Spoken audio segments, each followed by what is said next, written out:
Hi all, welcome back to Says the Vet. We're addressing facial eczema today and how to recognise it.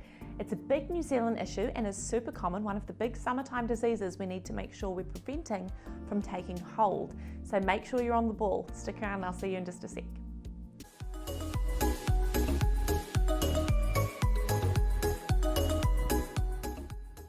Hi all, welcome back to another episode of Says the Vet. I'm Dr. Says.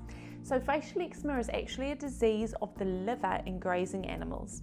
Cattle and sheep farmers know it pretty well, but we can see it in all grass eaters, so alpaca, llama, goats as well. And we will talk about how to recognise that in the different species. They eat a fungus from the grass, which produces toxins that attack the liver.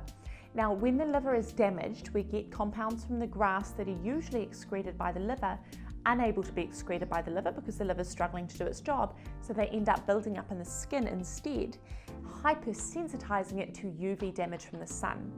So what we see on the outside is often sunburn. Now obviously white or thinly haired areas are going to catch more of the sun, so when we see them it's mostly on the face and ears of sheep, alpaca and llama, hence the name facial eczema, and white patches on cattle, whether that's on their back, on the udder. Now in goats you don't hear a lot about it because they are so resistant.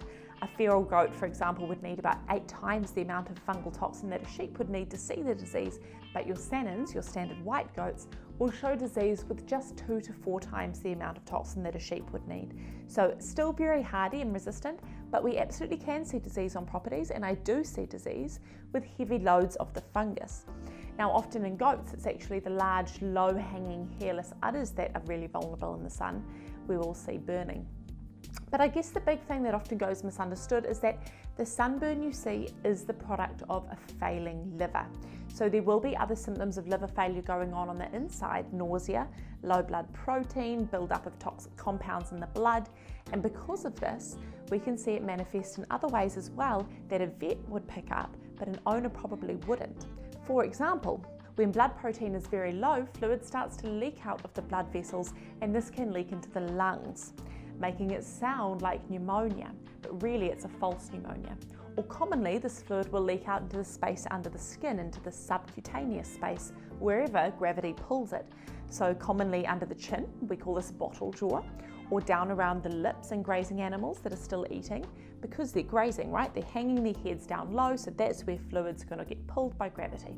We also see some odder manifestations. Pica, for example, is the act of eating odd things that are not generally considered nutritional. Sand, rocks, mud, that sort of thing. It's sometimes seen associated with mineral deficiencies, and it's also documented with liver damage. Now we see this in alpaca, where they just eat mouthfuls of dirt, basically.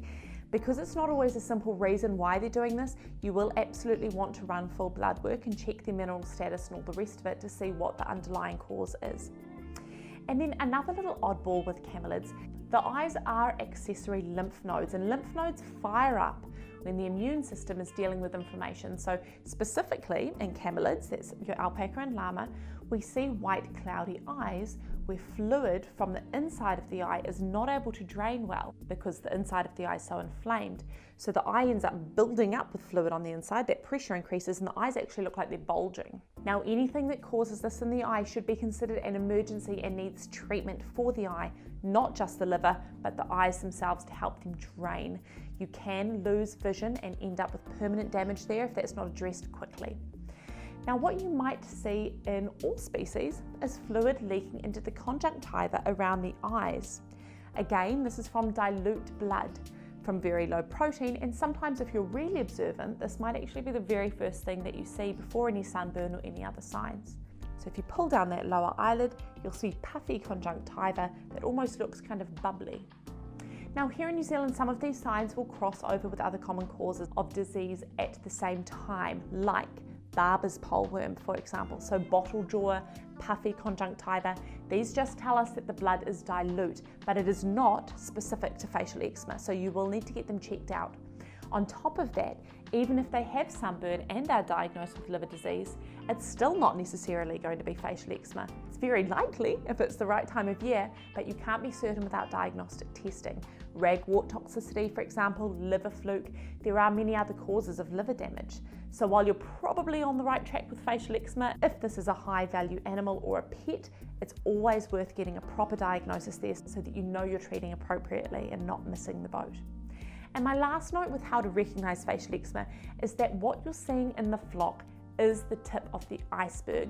You will not see signs of liver damage until the liver is already really struggling. So as a rule, if you see one case that's obvious to you from the outside, there could be another 10 or more with liver disease that you're not seeing. And with these guys that are holding it subclinically on the inside, you'll only see the issue as long-term problems like failing to get pregnant, ill thrifty, poor weight gain, poor milk supply, drying off too early.